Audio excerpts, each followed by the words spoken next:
Mr. Speaker, Madam Vice President, members of Congress, my fellow Americans, in January 1941, Franklin Roosevelt came to this chamber to speak to the nation, and he said, "I address you at a moment unprecedented in the history of the Union." Hitler was on the march.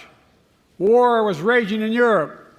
President Roosevelt's purpose was to wake up Congress and alert the American people that this was no ordinary time. Freedom and democracy were under assault in the world. Tonight, I come to this same chamber to address the nation. Now, it's we who face an unprecedented moment in the history of the Union.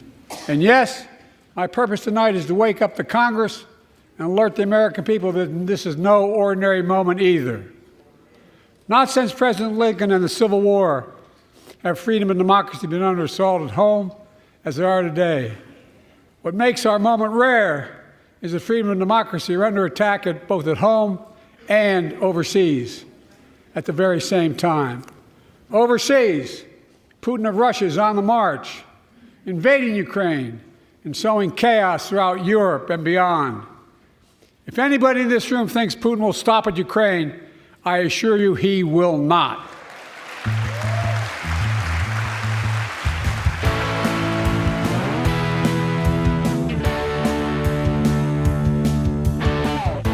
Welcome to Gaslit Nation. I am your host, Andrea Chalupa, the journalist and filmmaker and writer and producer of Mr. Jones, the story of Stalin's genocide famine in Ukraine. The film the Kremlin does not want you to see, so be sure to watch it. And of course, our opening clip was President Biden at the State of the Union.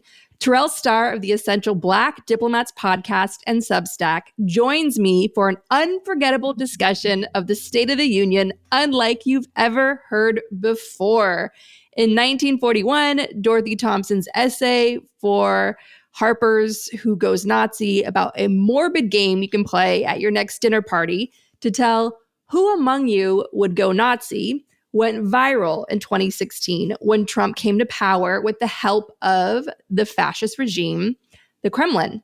In that essay, Dorothy Thompson describes the party goers, and she introduces you to a woman. Let's read from that now.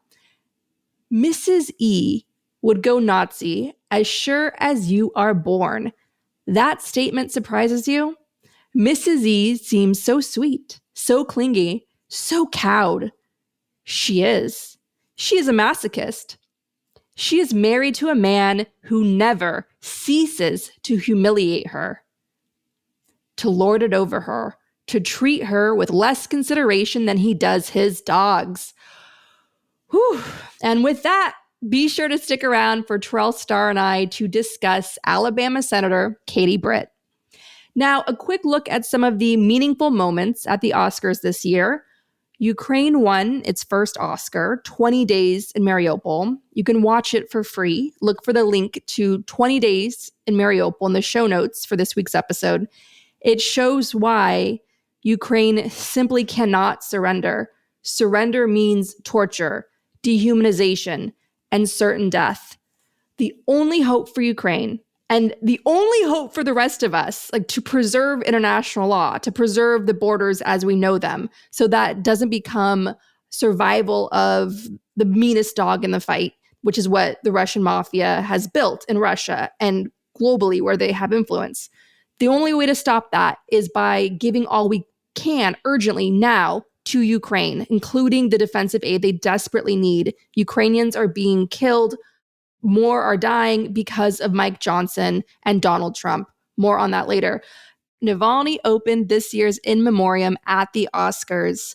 Just last year, his wife and daughter accepted the Oscar for Best Documentary for the film Navalny, about how the Russian opposition leader investigated his own poisoning. And another highlight includes Jonathan Glazer winning for a film you heard me and Terrell rave about here on the show in an episode called Queen of Auschwitz. And that was, of course, for The Zone of Interest. Here is Jonathan Glazer accepting the award for Best Foreign Film.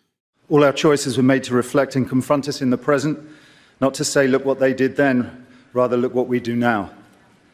Our film shows where dehumanization leads at its worst. It shaped all of our past and present. Right now, we stand here as men who refute their Jewishness and the Holocaust being hijacked by an occupation which has led to conflict for so many innocent people. Whether the victims of October the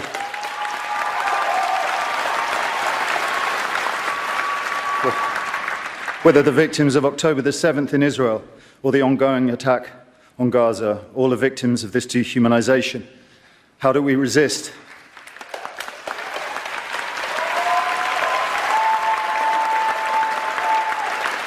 Alexandra Bistron Kaladziejczak, the girl who glows in the film as she did in life, chose to. I dedicate this to her memory and her resistance. Thank you.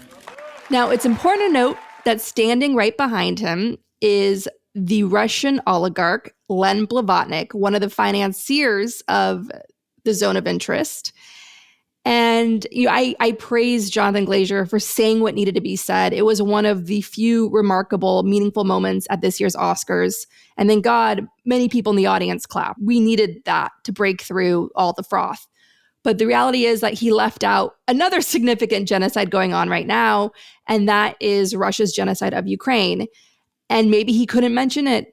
Maybe he thought of it, but couldn't mention it, even though he's been really promoting this film as a warning for us today. This is not a historical film. It's about us, our evil, or the banality of evil today that's being carried out in many countries in the world, including our own here in the US, including in Congress. I mean, think about it. If Len Blavatnik were not a Russian oligarch, but an Iranian oligarch close to the regime, a Qatari oligarch close to Hamas, a Chinese oligarch close to Xi, it's the same terrorism. And the reason why guys like Blavatnik invest in films like this, Oscar bait, is because they're trying to launder their image. They're trying to put a softer face on the regime that they ultimately serve. Blavatnik grew his fortune with the gang of oligarchs that pollinate Putin's corruption around the world, including in the US, that help bring Trump to power and help bring George Santos to power. But through and through, he is part of that regime. He is an apparatus. He is like a PR force, a softening, if you will, a glossy, posh face of it. And having him on the Oscar stage normalizes Russia's brutality. And it was a big oversight for Jonathan Glazer not to call out Russia's genocide in Ukraine as well. And I'm mentioning all this as an important reminder to all of us that we don't need to pick and choose who we show solidarity for, and that we must more than ever in this time of chaos, confusion, and gaslighting have moral consistency. Moral consistency is needed now more than ever. And in this oligarch-driven game of survival, it's not about pitting the victims of genocides against each other. We need to have shared solidarity for our shared liberation and safety. That's the only way we get through this time. Now, speaking of getting through this time, let's look at the Chuck E. Cheese state dinner at Mar-a-Lago with Orban and Trump the other day. I'm pretty gobsmacked by that. But so according to a Wall Street Journal reporter, Orban claims that Trump told him that if Trump becomes president, stealing the slave monument, Electoral College, a system created to appease the slave states, the large agricultural regions of the young America, the budding America, that Trump will be gleeful in not giving Ukraine a penny if should he come to power again. He was developed over time to deliver this way. Go to Gaslit Nation's YouTube page, and featured on the homepage there, you'll see our first 3 episodes, which look at the 2016 election like a crime scene and all the decades that went into the Kremlin developing Trump like a Russian asset. What did it take to do that? Nothing. Just easy, dumb Russian money. That was enough, okay? It's not a mystery here. Like Trump, just like his father, came up doped up on that easy Russian cash. So let's take a little tour now. The whole love affair of the Republican Party when it comes to Viktor Orban. And they emulate him. They celebrate him at CPAC and on Fox News. Tucker Carlson is a major fanboy. Viktor Orban is Superman for the Republican Party now. So what is the end game of of what the Republicans want for America. Well, let's look at their hero, Viktor Orban, and what he's done to Hungary over the years. What's life like in Orban's Hungary, the most corrupt country in the EU? It's miserable, especially if you're a child. There's high malnutrition rates for children, a young adult, a woman, an LGBTQ plus person or an ally, or a refugee. According to a recent study, Hungary is the most corrupt country in the EU, a trend that accelerated under Orban.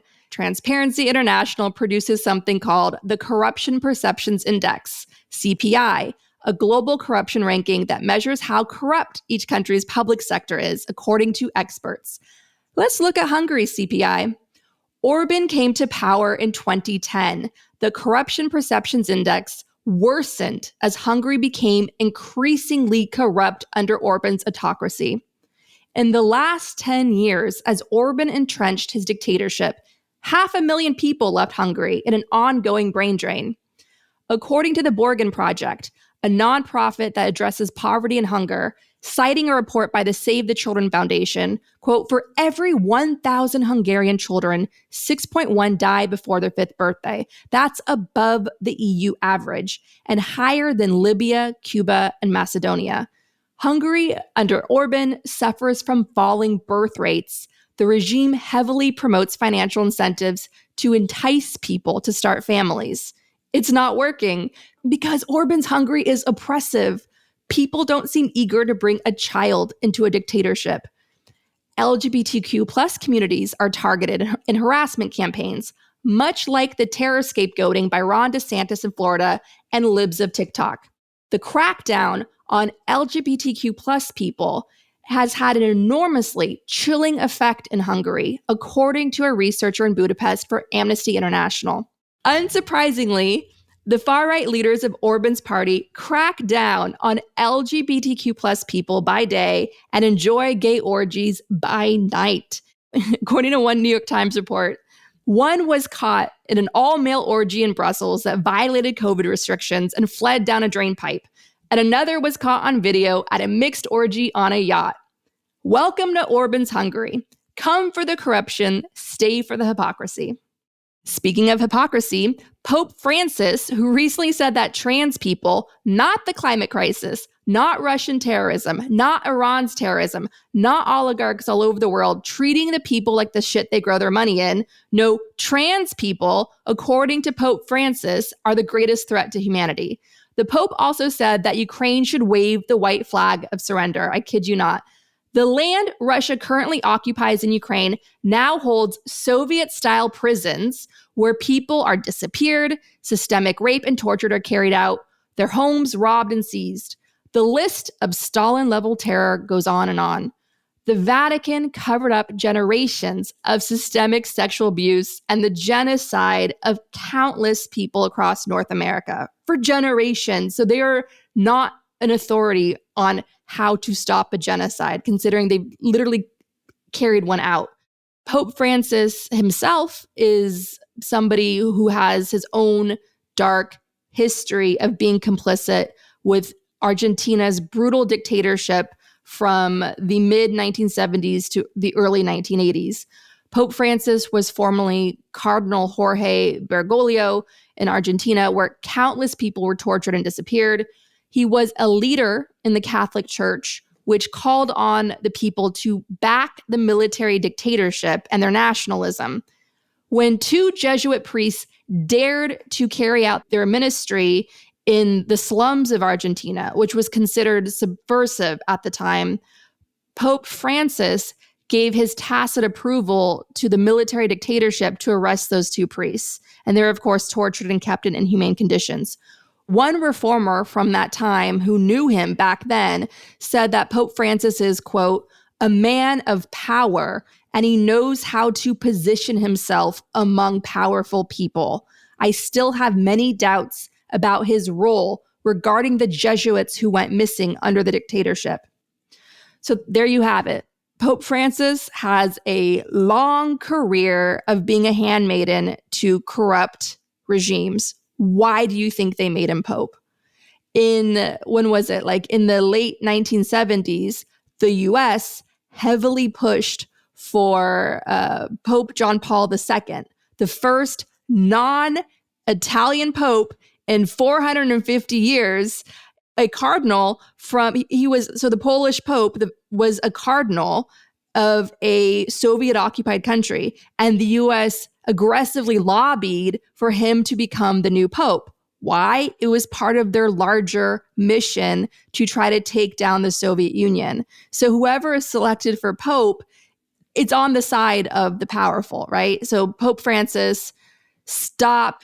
Like, if you're not going to call on the Russians to get the hell out of Ukraine, then just don't say anything at all. You're just making it worse by justifying a genocide. Speaking of dictatorships and complicity, Haiti has collapsed. Violent gangs have taken over, sending countless thousands fleeing abroad, worsening the refugee crisis. What is the root cause of the collapse of Haiti? U.S. foreign policy. If you thought George W. Bush was terrible, you're about to learn that he was a whole lot worse. So under Bush, the U.S. joined with France to remove a popular, democratically elected prime minister, Aristide. Why? Because he was calling for reparations for generations of terror, enslavement by the French. So he had to go. So they removed him, sent him in exile, and in place, the U.S. has been installing all these leaders in Haiti, and the country's chaos has just been getting worse and worse and worse, and now the country has gone on into full collapse. So yes, Afghanistan, Iraq, and Haiti are all part of George W. Bush's evil legacy. Currently in Haiti, there's a child malnutrition crisis amidst all this chaos. So the U.S. needs to step in and do everything it can to ensure transparency, rule of law, and yes, democratically held elections and investment in whatever can be supported for a strong civil society of self-agency for the Haitian people. And yes, France, pay those reparations. All right, everyone, just a couple quick announcements. We're having a Make Art workshop on April 11, 7 p.m. Eastern. It's going to be live. I'm going to be sharing all of the business sides of things, of getting your art out into the world. I hope you'll join me there. And that is exclusively for our community at the Truth Teller level or higher on Patreon. And you can get your ticket by signing up there. Just look for a link in the show notes of this week's episode. A special thank you to independent journalist Jonathan M. Katz for exposing the lie that Katie Britt used to frame her response to President Biden's State of the Union, trying to blame the president for a horrifying human trafficking crime that happened in Mexico when George W. Bush was in office. And now what you're about to hear is unlike any other analysis of the State of the Union.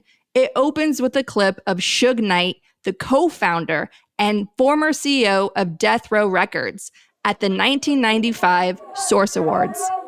And one other thing I'd like to say, any artist out there want to be an artist and want to stay a star, don't want to have to worry about the executive producer trying to be all in the video, all on the record, dancing. Come to Death Row.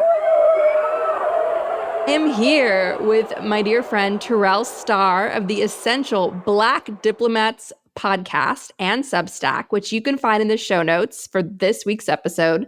Hey, Terrell. What's going on? Welcome from Oxford, Ohio, where he's speaking. He is on a national speaking tour. Thank you so much for making time for Gaslit Nation. So obviously, I've wanted to chat with you about this. You and I were sending each other clips back and forth about the State of the Union. You sent me a Suge Knight clip to capture how you felt Biden's performance went. So far, Biden has raked in $10 million in fundraising dollars following the State of the Union. And that's already on a massive war chest advantage that the Democrats have going into this election up against a career criminal who is a fake billionaire who owes $500 million in legal fees, including to a woman he raped out of the many dozens of women that credibly accused him of rape. Now, I want to just go into a bit on some of the highlights real quick of the State of the Union. Biden stared down the Supreme Court justices to their faces and basically challenged their very legitimacy, which they hate. The mullah justices, the extreme Supremes, are giving all sorts of speeches trying to reassure people they're not actually extreme ideologues, but they are. So they hate the fact that they're seen as totally illegitimate and hated, and that their approval ratings have never been this low ever. Biden led a call and response over oligarchy's high taxes. He came out the gates swinging on Ukraine. He announced the Gaza pier, did not give us the permanent ceasefire that we desperately need. And then he stayed until the lights turned off. And all the time, Mike Johnson, Kremlin tool, was turning red and shrinking behind him. It was like a British Prime Minister question time. Very, very fiery, a lot of 1-2 punches that we needed to see, obviously, from Biden, and he's been rewarded with the fundraising dollars. So how do you felt the State of the Union went? What were some highlights for you? I thought about Jungle Fever. There's this scene where Flipper, the architect, was getting fired. And when he was leaving the office, he was just pointing to all the stuff that belonged to him. He said, mine, mine, mine, mine, mine, mine, mine, mine, mine. And when he was walking past whatever it was, some voice said, mine. See that? Mine, mine, mine, mine. And it has been the talk, the address to the American public that we have wanted from him since his presidency, because we've both talked about all the great things that he has done during his first term, but they don't really promote it a lot. And so a lot of the American public don't understand all the things that he's doing so well. And this State of the Union address was one of the best that I've seen in a very long time. And so this was him just showing people who he was. And that Suge Knight, and I wish we could pull it up, but like that Suge Knight clip that I showed you all, if you all are, 80s or 90s babies, and if you're all somewhat familiar with hip hop, you all can recall the Source Awards, and I forgot which year it was, but basically Suge Knight came up on stage and said, if you don't want the producer dancing in your videos and trying to be the main event, come to death row. And so that was Biden saying, hey, if you don't want to get all this kleptocracy and all this fascism and this racism and this anti-womanness and literally having somebody that's been credibly accused of rape multiple times represent y'all, vote for Joe Biden, right? Like it was like the most gangster shit that I saw coming from a State of the Union address, and it was very much needed. And he needs to keep doing it because that's the fire with which we want to show. And so for those folks who thought that he was this feeble-minded person who was slow, he was very spry with his language. He was very energetic and he was very fiery. And that's what we're looking for. And that's the type of fire that's going to be needed to match the fervor of the MAGA horde that's going to be going to the polls in November. And so I thought that was a really great job. And it left Senator Katie Britt in shambles, right? Beyond the sexist way that it was that her State of the Union was set up in a kitchen. Because despite how much I despise that woman and her ilk, she is a United States senator, 40 years old. I believe she's the youngest senator, or at least one of them. I think that the gentleman out of Georgia may be the youngest one. I think he's 39 or something. I forgot his name. But John Ossoff. Yeah, John Ossoff, right? I think he's like 39 or something. But at any rate, the way that they position her, they wanted, and we know we're going to talk about it, but I think that his speech was so good, it made hers look weak. I think it made her response look incredibly weak. Katie Britt's performance look like a hostage video, and the hostage taker is white male patriarchy. He was like, help me. Right. I mean, because here's the thing, right? Like, it just shows you how pathological the white male patriarchy is, because that's how much that they can minimize a United States senator. That's the whole thing. So if you want to be a United States senator, and if you want to fall within that MAGA category, be Katie Britt. Yep. Right. Into the kitchen for you. And into the kitchen for you. And so if you saw the photos of her husband and her kids towering over her. Now, an important thing to note, however, is that her delivery was not targeted towards me or you. It was targeted to that very specific group of MAGA women who make up a large portion of their electorate. And so in that regard, I think she was very effective. Now, but what that should tell us is that the people who are drawn to Biden's speech, we need to come out in droves, right? We are the ones that really need to come out in record-breaking numbers, because for as many of us that were turned off by Senator Katie Britt, and I'm going to keep on saying, again, despite how much I despise her, she's a U.S. senator, and I just have to keep calling her a U.S. senator because the way in which she was presented, you would think that she was nothing of the sort, which speaks to the power of their patriarchal constructs, is that no matter how great you are, we're going to relegate you to the kitchen. Now, here's the thing. There is nothing wrong with being a stay-at-home mom. In fact, the people who made me, look, my grandmother, the one who raised me, was a domestic maid, okay? She had a third grade education. The smartest person I knew who helped me to be who I am was that mother who was a domestic maid and who taught me how to cook and taught me how to work a stove when I wasn't even 10 years old. So, but it's not about that. It's not the issue of her being a stay-at-home mom. That is the issue. It's how they relegate stay-at-home moms as if they're supposed to be the guardians of the house and nothing else. And that you're supposed to be the guardians of the house and you're not supposed to go beyond that. And even if you do, we're going to remind you of where you belong. So it's a pejorative. So the way that they described the stay-at-home mom and the people that they were targeting, it was a very pejorative manner in which they framed them, which fits under their patriarchy.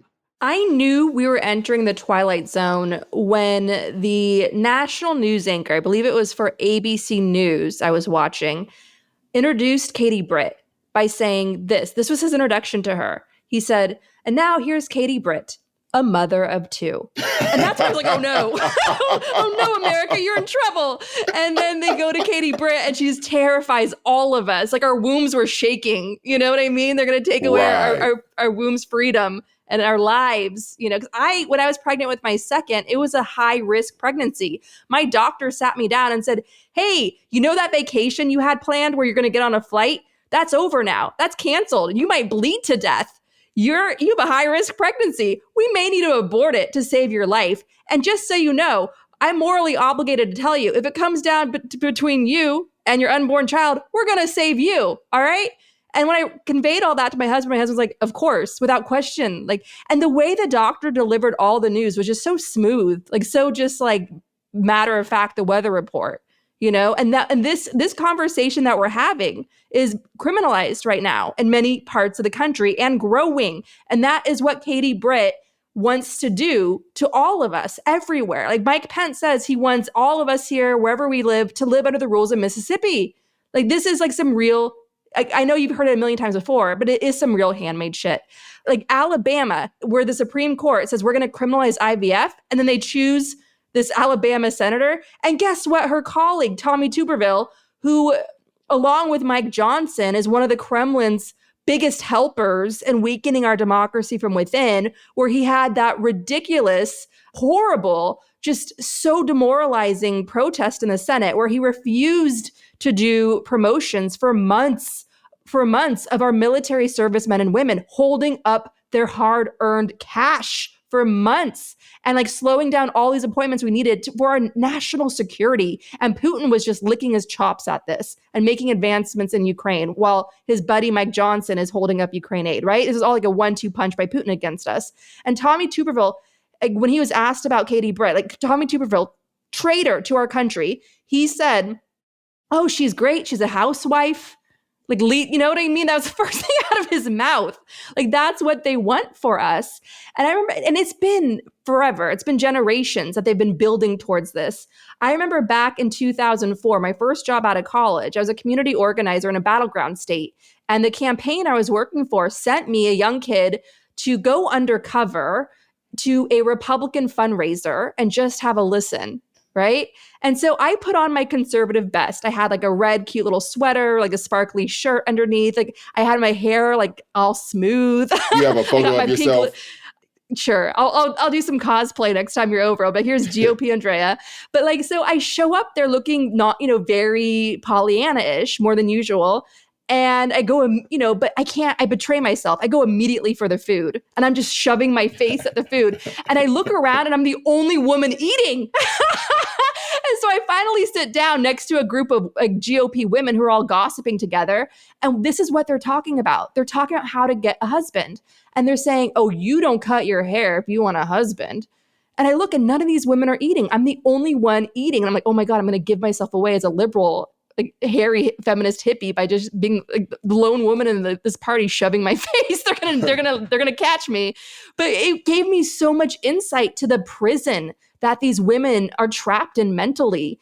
And it's like, you have to be a damaged, insecure human being to subject yourself to that. And you have to be a damaged, insecure human being to desire that. So the men who are doing this are just as pathetic as the women who allow it to be done to them. Absolutely. And the tough thing, another thing about her response that really was so ironic was the way in which she talked about undocumented people. And one of the constant refrains of the GOP when they're referring to the undocumented is illegal. And we all know that we don't refer to human beings as illegal, right? But she just joined a tradition of conservatives and folks who are very xenophobic towards immigrants by talking about crime rates and bringing up some case in which some woman was sexually assaulted, even though she was fact-checking and said at the time that particular assault didn't happen during Biden's administration. But she fear-mongers about the undocumented. And I'm really happy that NPR brought up some much-needed research. And I'm just going to say, name out some of these numbers. And it's coming from a recent NPR article that came from a couple of days ago when it talked about crime and the undocumented. And it stated that between, for the New York Times and the Marshall Project, they found that between 2007 and 2016, there was no link between undocumented immigrants and the rise of violent crime or property crime, in certain communities. And then it also talked about the fact that this is something from the Cato Institute. They looked into Texas in 2009. They found that undocumented immigrants were 37.1% less likely to be convicted of a crime. And so these numbers can go on and on and on to show you that there is not a direct correlation between undocumented immigration and crime. And for those who are intellectually honest within their party, they genuinely know that, but they don't care about honesty. They care about the fear mongering, which is why it's so effective. And so when I listened to her talk about this, and you see the tears, like it almost looked like she was going to break down and cry. And so it was just a heavily scripted talk. It was like that moment in Get Out where the black guy at the party is like, get out, like the tears going down his face. That the real her was trying to break out. Exactly. But here's the thing. After watching her talk, I didn't fear the undocumented. I feared white women like her. Those are the ones that are going to get my black ass killed. The Queen of Auschwitz. Yeah, the Queen of Auschwitz. But also there was this film, and I forgot the name of it. It was a depiction of slavery, and it was directed by a black British director. You know what I'm talking about, right? And brilliant it just film. 7 Years a Slave. 7 Years a Slave. Steve McQueen. Steve Gorgeous McQueen, film. right? Powerful. Right. Steve McQueen. And then that there was that white woman who was the mistress of the wealthy owner of the enslaved people. Is that she was talking to the main character, essentially saying, well, if you do so and so and so, you'll get, I guess, X amount of lashes. And so she reminds me of the slave owner's wife. She was a very terrifying person in that film. And when I think about Katie Britt, I think about the slave owner's wife. She is a person that evokes fear in me more so than this wackadoodle story about this undocumented, about undocumented people who are more than likely to commit crimes against us than anyone else. And so here's the thing. If she's doing that for the undocumented, when it's politically convenient for her, she'll do it for black people. I mean, the person that's the altar of Donald Trump uses black people to ratchet up crime. He talks about Chicago all the time. And so she left me not fearing the undocumented. She made me terrified of her. And so the way that they package it, she's this young, kind of unassuming white woman that just craves feity. So it really encapsulates the type of quote unquote purity of the woman and of the white woman, right? And so that's the type of white woman that the Republicans like. They don't like white women, and I think I brought this up in the last episode. They don't like white women like Gretchen Whitmer or the women that are running the state of Michigan. They, via their vigilante MAGA supporters, want to kidnap them and kill them. That's where they go. And so I think that this message that we take from the State of the Union is that Kate Britt really reinforces the fact that we ought to be terrified not only of MAGA, but even the people who may not say that they're MAGA, but this white contingency that aids and abets them, which is quite frankly the rest of the GOP, because they're not doing much at all to defend themselves against them, because they don't care about the country. They don't love America. They love their whiteness. And Katie Britt is she is exhibit A of that. And another connection to slavery. So the Confederacy, the centuries of slavery, these so-called Christians perverted the very concepts of Christianity to justify their enslavement of human beings, to justify their torture, dehumanization, separation of family, systemic rape, and so on of human beings. It was a total perversion of Christianity. I am fascinated with studying the historical Jesus, the establishment of the church, as a social movement history of how this ragtag group of Jews, these radicals, took on the Roman Empire. That's a fascinating story. And so I've read a lot of historical books on this, like how do they do it? How do they do it? And what it comes back to is the historical Jesus was a radical who was introducing, so whether you believe in the spiritual aspect of that story or not, it's undeniable that the historical Jesus was a radical for promoting that the poor mattered, that you and I mattered, that all were welcome, and that we must be the poor, we must help each other, we're all in this together. It was that philosophy that put a target on his head. Right. And there she is sitting with a diamond cross. And it's like, oh, that's so Christian of you with your diamond cross. And all these people are like, lining up at food banks right now. And refugee crisis is growing. Yeah, but here's the thing. That's why I made the correlation with the slave owner's wife. She sleeps with the slave owner. She watches as the field hands whip the enslaved peoples, and she's perfectly okay with it. To me, I saw danger. So remember that the people that she's speaking to, they actually want that type of America where we regress. And that's the thing about that draws a correlation with Putin. And we talk about Putin's henchmen and people who are in Putin's pocket, essentially. Putin is a regressive leader. Biden, what he showed in his State of the Union, he is a progressive leader. He is thinking forward.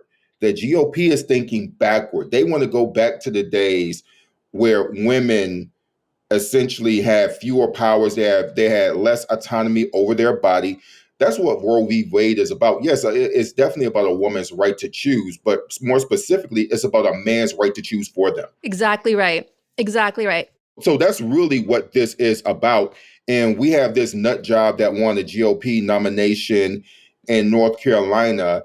And his name is, I believe his name is Mark Robinson. And he's the current lieutenant governor of North Carolina. And he is a person who is extremely regressive, has said anti-Semitic things. And the thing is that he is a Black person. He's like the Trojan horse, so to speak, but he is just so regressive, so sexist, so anti-Black, so anti-thing that is not white, that the Trojan horse through which his Blackness was supposed to operate, the cover is blown, right? Because he is so extreme. Mm-hmm. But this is what they want. So they take these white women who would come across as innocent, at least to their own particular contingencies within the Republican Party. They take Black people like the current lieutenant governor of North Carolina who are Black, and they take all these other people across the racial spectrum and parade them as being progressive simply because they're women or simply because they're people of color, right? But Senator Britt, even though she is a woman, is actually doing more things to harm women's rights and women's autonomy than any man ever could.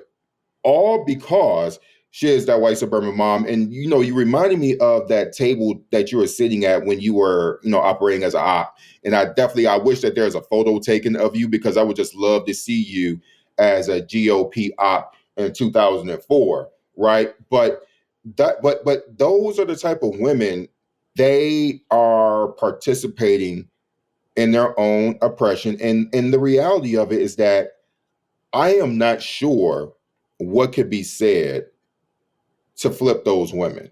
I don't genuinely know. And the only thing that I know is that we must defeat them. And just like we have to defeat people like the current lieutenant governor of North Carolina, like we have to defeat all of these MAGA candidates that are running off racism, that's running off sexism, they want to create this world in which every leader is in the likes of Donald Trump and Viktor Orban and Le Pen in France and the far right. That's what they're doing. And I think for the first time in his presidency, Joe Biden told everyone, this is what we're up against. Let me show you why I am the better choice. And he made an incredible case for himself. And so what I hope will happen is that they'll continue to build off of that. We want the ceasefire for Gaza. We actually, and so we want him to build this coalition of diverse groups within the Democratic Party to coalesce around him, the way that the rabid contingencies are galvanizing around Donald Trump. So 2 things I want to say to all that. Number one, when people dig up old clips of Joe Biden, like stuff he said early on in his career, when the status quo in Washington was far more conservative than it even is today. And people are like, oh, look at this. This is the real Biden. Look at what he said. Da, da, da. Like Anita Hill. Obviously, what he did to Anita Hill was horrible, and he's apologized for it. Oh, it's beyond horrible. Yeah, that was one of the worst. Horrible. It's beyond horrible. It's beyond horrible. But my point is, we need more white men across America to move in the direction that Joe Biden has in recent years, even if they're still not perfect. You know what I mean? Like Joe Biden could have gone the other way. He could have gone the other way. And the fact that he's learning, like a lot of white men of his generation, he's learning. He can be pushed. He can be pushed, everybody. Like we've experienced that. Ukrainians have experienced that.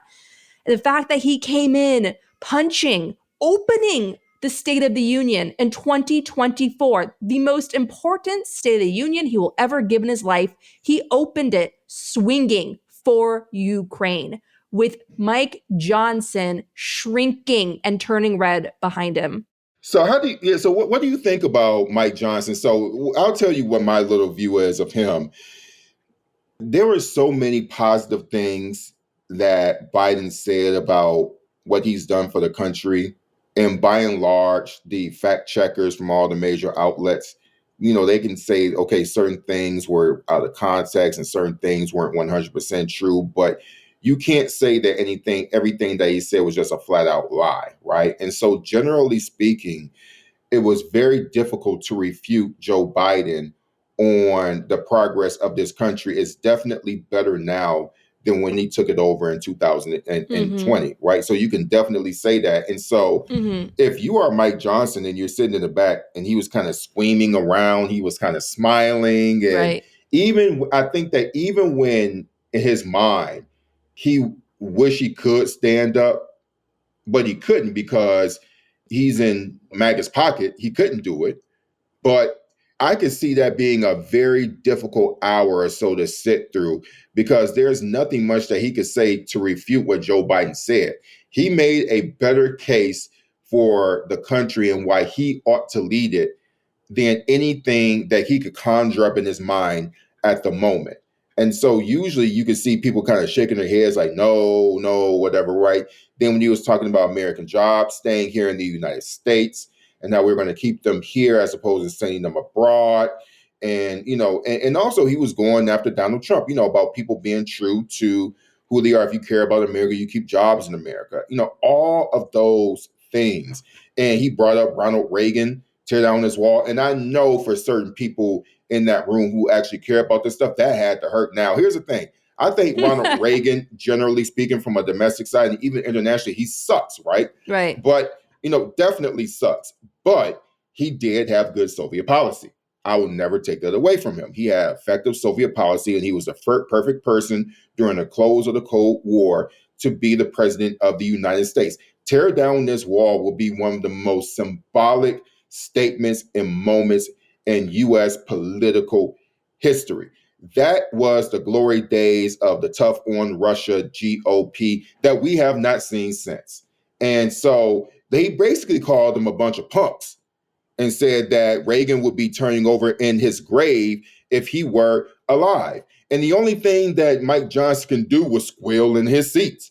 And so I think that this was a really fine moment. And so what we have to do with our platforms is we have to move with this and stress the importance of going to the polls and voting for Joe Biden. And so I know that New York's primary is April 2nd. That's when our primary is here in the state of New York. I am going to go to my primary voting location with bells on. I am going to spend that day on my social media talking about the importance of why I supported Joe Biden. He's going to win this state anyway. It's a heavily Democratic state. But I am going to proudly support Joe Biden. What I also want him to do is to speak to those people who are uncommitted and to speak to their hearts, right? And so as much as I am going to support Joe Biden, you are supporting Joe Biden, we're going to vote for him. I want Joe Biden to earn the respect of the rest of America who are uncommitted, because they definitely have a legitimate reason to not be committed to him based on how he has responded to Benjamin Netanyahu's overreach in Gaza. And so I think that multiple things can be true, but I think that what he did was say, what he proved is that he could be pushed. That's the main thing. He is movable if we force him. So that's why I think this uncommitted movement has been effective. And so for people like us who are going to vote for him, we're going to do it fine. But we also need to push him to bring him into the camp with the rest of us so that they can have the same fear, the same belief in him as the rest of us right now, because we know that he can be moved. And so we need to do the best in our due diligence to move him even further so that the rest of us can coalesce around him in November and keep this racist, xenophobic, sexist, serially accused of rape fraudster out of the White House.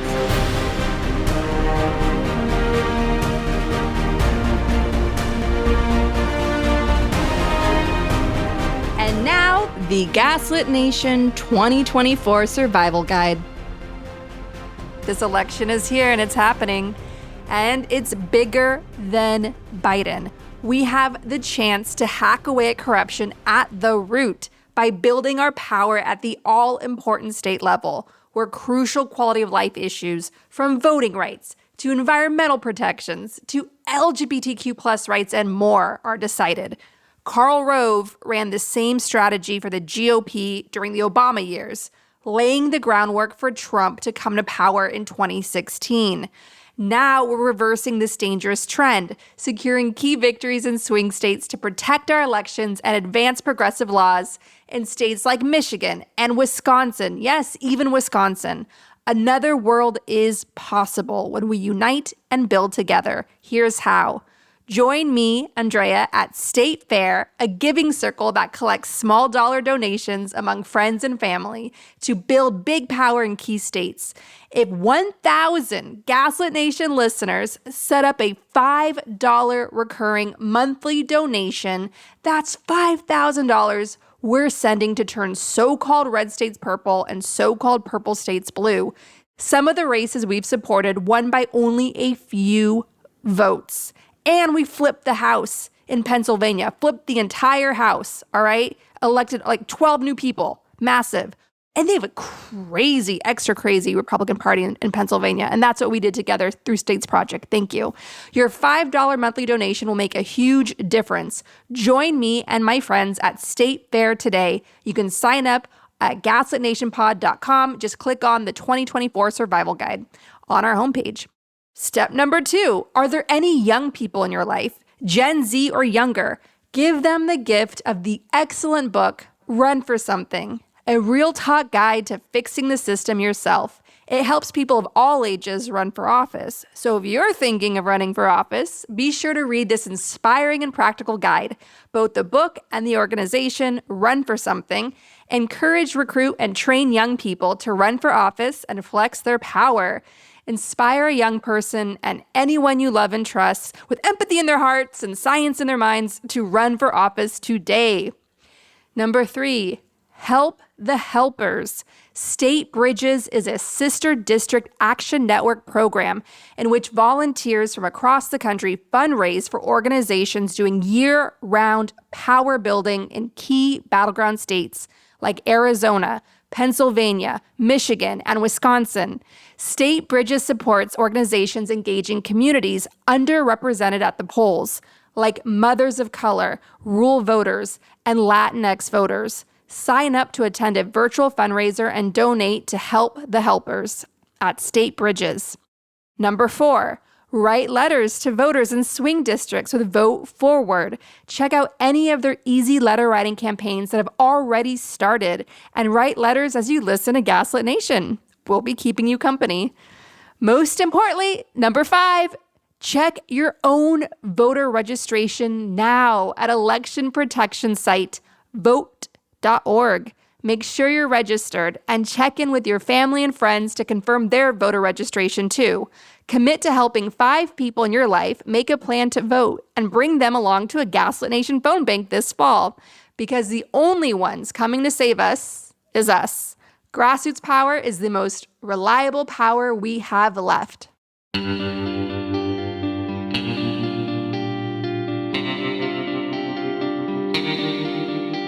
Our discussion continues, and you can get access to that by signing up at the Truth Teller level and higher on Patreon at patreon.com/gaslit. Contact your reps in Congress and demand a permanent ceasefire now, and that they release a public statement, if they haven't already, demanding an end to Netanyahu and his coalition of terrorists' genocide of Palestinians in Gaza and the West Bank.